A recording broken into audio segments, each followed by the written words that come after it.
ରୋଷେଇ ରୋଷେଇ ମତେ ଆସେନି। ରୋଷେଇ କରିକି ଦେଲେ ମୁଁ ଖାଇପାରିବି। ଆଜ୍ଞା ଓଢ଼ଣା ଦଉଛି। ଏକ୍ଚୁଆଲି ଶାଢ଼ୀ ପିନ୍ଧିବା ଅଭ୍ୟାସ ନାହିଁ ତ। ଏଇଟା ନା ଏକ୍ଚୁଆଲି ଶାଢ଼ୀ କେବେ ପିନ୍ଧିନି, ସେଇଥିପାଇଁ ଠିକ୍ ସେ ପିନ୍ କରିପାରିନି।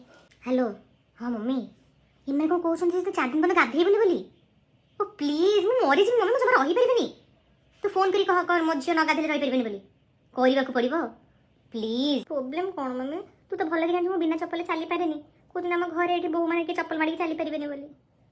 ମୁଁ କମ୍ପ୍ଲେନ୍ କରୁନି ମମ୍ମି। ସେଦିନ ମୁଁ ହସିଥିଲି, ବୁଢ଼ୀ ଜଣେ ଦୌଡ଼ି ଆସିଲେ, କହିଲେ ତୁ କ'ଣ ନୂଆ ବୋଉଟା ଏତେ ଦୂର ହସୁଛୁ କିଲୋ? ମୁଁ ହସି ପାରିବିନି, କଥା କହିପାରିବିନି, କହିପାରିବିନି, ମୁଁ ଖାଇପାରିବିନି, ବାଥରୁମ୍ ଯାଇପାରିବିନି, ଗାଧେଇ ପାରିବିନି, ମୁଁ କିଛି ମାଗି ପାରିବିନି, ମୁଁ କିଛି କରିପାରିବିନି। ଶୋଇବି। ସକାଳ 4ଟାରୁ ଉଠିକି ବସେଇ ଦେଉଛନ୍ତି ଏଠି ଠାକୁରାଣୀ କରିକି। ମୋର ତ ଦେଖୁଛୁ ବିନ୍ଦି ଲଗେଇବାର ଅଭ୍ୟାସ ନାହିଁ।